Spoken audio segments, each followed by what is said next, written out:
verrouillez bien vos portes et vos fenêtres. Bienvenue sur Watch Mojo français. Aujourd'hui, nous faisons le décompte du top 10 des tueurs en série qui n'ont jamais été attrapés.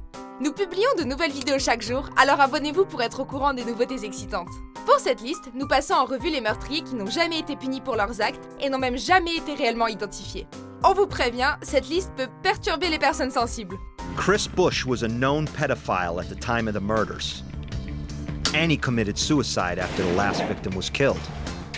Numéro 10, le collectionneur d'os de West Mesa. Why does this case remain unsolved after all this time? Le 2 février 2009, plusieurs corps de femmes sont retrouvés enterrés ensemble. Il s'agit surtout de prostituées qui avaient disparu entre 2001 et 2005. C'est une femme qui a fait cette terrible découverte près d'Albuquerque, au Nouveau-Mexique. Elle a d'abord remarqué un os humain alors qu'elle promenait son chien. Une excavation et une enquête plus tard, 11 corps et un fœtus ont été dégagés. La police en a donc déduit qu'il s'agissait de l'œuvre d'un tueur en série. I know who killed her and I know who did it. And I know why.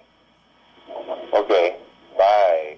Malgré le nombre de pistes réduit, les enquêteurs pensent que les meurtres seraient liés à la foire régionale annuelle qui attire beaucoup de monde et de prostituées. Police say they're not only going after prostitutes, but also child predators. Numéro 9, l'éventreur d'Atlanta. En 1911, l'éventreur d'Atlanta entame sa série de meurtres. À la fin de l'année, 15 à 21 femmes connectées à l'assassin ont été tuées. Les victimes de l'éventreur étaient toutes assassinées de la même façon, égorgées.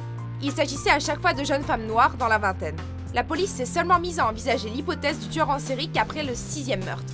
D'après certains, le manque de pistes et le préjudice racial de l'époque ont retardé les enquêtes qui ont fini par être stoppées. Bien que plusieurs hommes aient été arrêtés, aucun d'entre eux n'a jamais été jusqu'au tribunal et l'affaire n'a jamais été résolue. Numéro 8, Jack le déshabilleur, alias le meurtrier déshabilleur d'Hammersmith. Can we go now? We're not through yet. Cet assassin a commis ses crimes et a ensuite disparu des rues de Londres au milieu des années 60. Son surnom vient de sa tendance à déshabiller ses proies avant de s'en débarrasser. Les victimes avaient toutes entre 21 et 30 ans et portaient des taches de peinture similaires qui semblaient indiquer l'endroit où travaillait le tueur. Cependant, malgré les preuves trouvées, aucun suspect n'a été arrêté. John Duros, commissaire à Scotland Yard, aurait identifié un certain Mungo Ireland comme coupable le plus probable. Malheureusement, au moment où un indice lie enfin Ireland au meurtre, il était trop tard. Il s'était suicidé en s'empoisonnant en monoxyde de carbone. La vérité sur son innocence ou sa culpabilité est morte avec lui. Numéro 7, le fantôme de Texarkana. Les meurtres au clair de lune de Texarkana sont à l'origine de nombreuses légendes urbaines et de films. Mais en 1946, pour les résidents de Texarkana au Texas, la situation était un peu trop réelle. Les premières victimes étaient Jimmy Hollis et sa petite amie, Mary Larrey, qui s'étaient garés dans une rue isolée nommée Lover's Lane, c'est-à-dire le chemin des amoureux. Sammy, move your hand. S'ils survivent, Hollis a subi un traumatisme crânien et Larrey est aussi blessé. Le mois suivant, un autre couple meurt et 3 semaines plus tard, 2 ados sont tués par balle. Après ça, un couple est attaqué et le mari est tué. Hollis et Larrey sont les mieux placés pour décrire l'apparence du tueur et déclarent qu'il porte une capuche blanche, mais l'enquête s'arrête lorsque les meurtres cessent. Numéro 6, le bourreau des jeunes servantes. Occupation. With the exception of the white women, everybody is a servant. 3 of them are cooks. Entre 1884 et 1885, le peuple d'Austin, au Texas, est sous le choc d'une série de meurtres violents qui semblent ne jamais finir. Chaque crime a eu lieu dans le lit des victimes.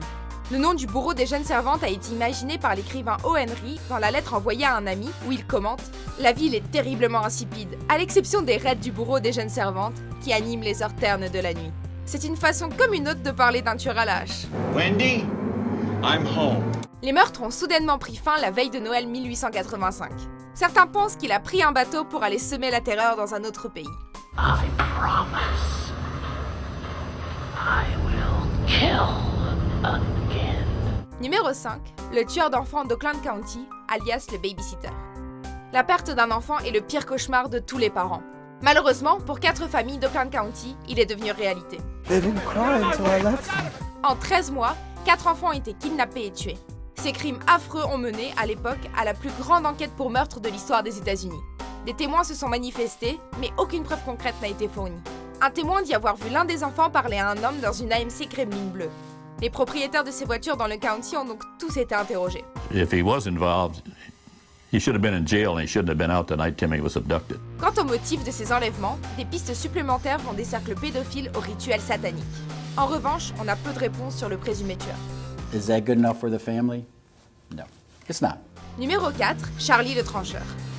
Ce tueur vicieux visait surtout les garçons afro-américains. Il a reçu son terrifiant surnom à cause des blessures violentes qu'il infligeait à ses victimes. L'une d'entre elles a cependant survécu à son attaque et en 1974, la police appréhende un suspect, Ernesto Soto. Pris en plein délit alors qu'il tente de kidnapper un enfant portoricain, Soto a été interrogé. L'enfant qui a survécu a annoncé qu'il ressemblait à son ravisseur, mais il n'en était pas tout à fait sûr. S'il avoue être l'auteur de l'un des meurtres, l'hôpital psychiatrique de Manhattan, qui avait Soto pour patient, a affirmé qu'il était impossible que Soto soit coupable puisqu'il était en cellule. Toutefois, il aurait toujours pu échapper à leur surveillance. Nous ne le saurons jamais vraiment.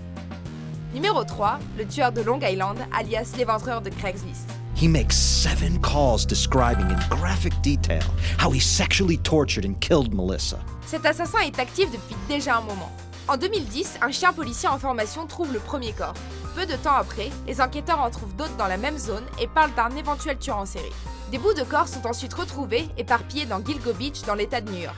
Toutes les victimes sont associées au commerce du sexe et certaines d'entre elles annonçaient leur service sur Craigslist.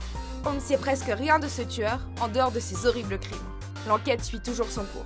There are thousands of exploited servers on the internet, so he's not going to run out of victims anytime soon. Numéro 2, Jack l'Éventreur. You are gonna bring out Jack the Ripper. Ce tueur en série anonyme est à l'origine de l'une des enquêtes les plus célèbres de l'histoire. Il a causé une grande terreur au sein de Londres, à la fin de l'époque victorienne, en raison de sa série de meurtres épouvantables. Il a inspiré des tonnes d'histoires de livres et de films. La fascination pour ce personnage vient en partie de la violence de ses meurtres et des lettres moqueuses qu'il envoyait à la police frustrée. Son nom est aujourd'hui légendaire. So, Jack the Ripper isn't just merely killing whores. He's executing traitors. La lettre la plus célèbre est celle qui s'intitule From Hell, soit de l'enfer en français. Elle a été envoyée avec la moitié du rein de l'une des victimes et une phrase indiquant qu'il avait dévoré l'autre. Avant d'identifier notre entrée la plus célèbre, voici quelques mentions déshonorables.